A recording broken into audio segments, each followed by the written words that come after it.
Welcome, beautiful people. Welcome to yet another video. I hope you guys are feeling good. I am glad to be back with another video. Now, we are at a crisis in Chelsea. Now, not that any of us are surprised, because from the response online, I see that most of us are not even surprised with the results that we are getting. Now, of course, we know some of our players are leaving in the summer. Most of our defenders, actually. We have more players who have been linked with different clubs as weeks have been going on. We have a whole ownership business, but this is the same thing that was happening last season, and I don't know whether this is a replica of last season, apart from the fact that we're not in the Champions League, of course. But I would like to think that this is not the case. I mean, are there some positives to look at? It's hard to look at the positives, but some of them are there. So I'll be diving into what is happening in and around Chelsea. I'll be giving you some transfer news, some hints that are being given out by some parents of the players, and of course what is going on in Chelsea. If you're interested in the content, please make sure you catch it till the end. Click the like button and subscribe while you're at it. So let's jump right into it. Of course, the breaking news that has just dropped is the fact that Todd Boehly has mentioned that if he moves forward as the owner, he has been announced by numerous sources as the preferred bidder. So he has announced that if he moves forward, he will not be pursuing the sponsorship between Chelsea and 3UK. Now, 3UK was Chelsea's sponsor. If you have a Chelsea jersey whatsoever, of course the most recent one, it has been printed this 3 number, so 3 is one of Chelsea's sponsors. Now, during the time when we were sanctioned, some of our sponsors dropped out. Some of them included 3UK. So this is some great news. I mean, we do not need snakes. I mean, if you're going to go during the hard times, go through it all. We don't need you if you're going to be changing colors when you're going through hard times. So that is in terms of the latest, in terms of the bidding process. Now, Todd Boehly has mentioned the fact that he is feeling confident before May 31st, the ownership process would have taken place, and let us do it as soon as possible. Now, while we're still being sanctioned, we don't have a license, so we cannot do any signings. Now, just the fact that we cannot make any more signings, it has made players look for other options. It has made players seek out to see, hey, if everything does not go on well in Chelsea, what will be my next options? Now, surprisingly, some of the players on this list, I'm not surprised, but for some, I mean, Lukaku. In terms of Lukaku, now an article has been released by Nizar Kinsella at goal.com. He goes in to talk about how he has not played since February. Now, of course, since February he has not played. Of course, during the game that he had, I think 7 or 8 touches in the whole game. He has not been able to play a whole 90 minutes after that game, and he is still earning his cool 325k cash every week without doing too much. And I mean, after the interview, he ruined things for himself, and things have never been the same again. Now, Lukaku isn't looking into other options. The fact that we've been sanctioned, I don't think this would be the right idea. Of course, he's frustrated that he's not getting minutes, but show us why you deserve minutes. When you're given a few minutes, give us a goal. Show us why you should be starting and why not the other people who have been given the chance to start other than you. I mean, in terms of the rest of the players, Christian Pulisic, the time he was given an opportunity against West Ham, comes in, gives us a goal. Now, if I was Thomas Tuchel, next game, if I'm thinking about starting someone else, I'll definitely be starting Pulisic. Common sense. So I mean, if he would just show it on the pitch, it would be amazing, and maybe he would be getting a few minutes. But that is not the case, and he's looking to leave. He's looking at his options, possibly going back to Inter. And at this point, you know what, if this is what he wants, let him go. We don't need another flop of 100 million. I mean, that's so much money, and I feel like possibly if we would have looked a little less, if we had a little more time, and we were not under so much pressure to sign a number 9, we would have possibly made a better decision. We were clearly blinded, and our blindness has come to bite us in our asses.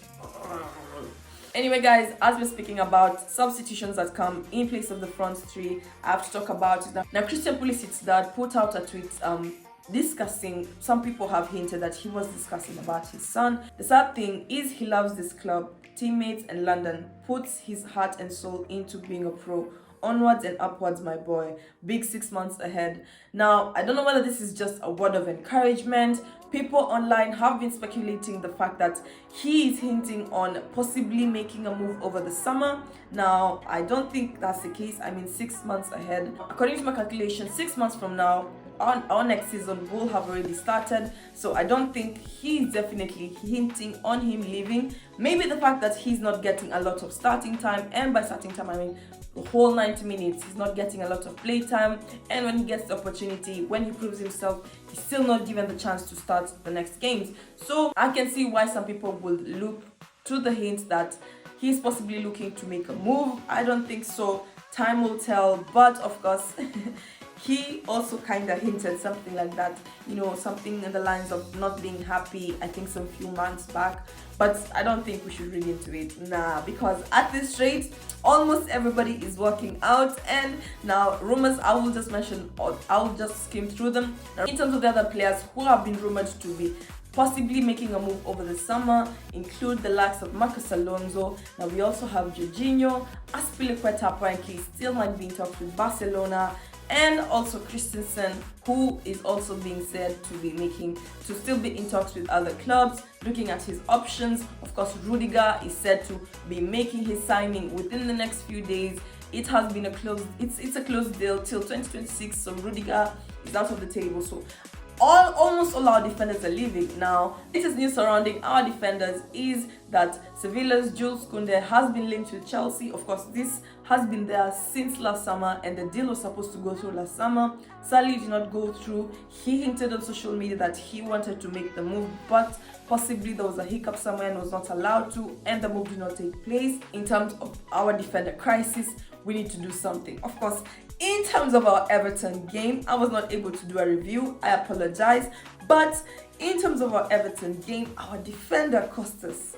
And I mentioned in my preview that possibly, yes, Azpilicueta has the experience, but he's a bit old, you know. I feel like in terms of Trevor Chalobah, if Trevor Chalobah was in this game, he would possibly have given us better opportunities to score in this game, better opportunities to not make the mistake that Azpilicueta made. Unforgivable. It was just a show. It was just a clown show. It was just a joker show. It was jokes from beginning to end. That's all I have to say. And yes, towards the end of the season is where we start to struggle, even last season, but that's just an excuse. That's just an excuse because we can do better. We have beaten these teams before. I mean, Everton, we made Frank Lampard look like Pep. Yeah, because they were just looking for the counter, they were looking for the mistake, and that is exactly what happened. So in terms of the Everton game, a complete clown show. We embarrassed ourselves. We cannot get a result from Everton. We're not getting a result from Everton. We're facing Leeds next, and guess what? Leeds will want to score us again, and this is what will happen. I don't know, man. I don't know. I literally don't know. But in terms of Chelsea, we are at crisis. We need to make the player signings. Now that the players are leaving, we should be looking, our scouts should be already looking to, because the ownership business will be sorted. The players' mentality, they will go for holiday after the season is over, but the player mentality should be set. We've entered May. We'll be facing Liverpool in the FA Cup final, so it's just a matter of time before, you know, we are the people who can finally make sure that Liverpool are not able to win that quadruple title, you know. We can't allow it. So while we still can, let us do it. I mean, that is what is happening in Chelsea. We will be facing Wolves on Saturday. Now, we sadly have been dragged to the top 4 race, and as much as we would have liked to have kept it classy and glorious, remain in the top 3 till the end, no, we just had to come back and, you know, drag ourselves with the likes of Arsenal, you know, the likes of Tottenham, just like last season, except this time we actually depend on ourselves. We need to do something or else we'll be kicked out. So yes, anything can happen, 4 more games to go, but you know, it is what it is. We need to do better, and an intervention at this point. We need an intervention. So that was my video. If you enjoyed the content, please give it a big thumbs up, share it with your family and friends. Don't forget to subscribe, turn on the post notification bell. You'll be notified every time I upload a video. I'll see you in my next video.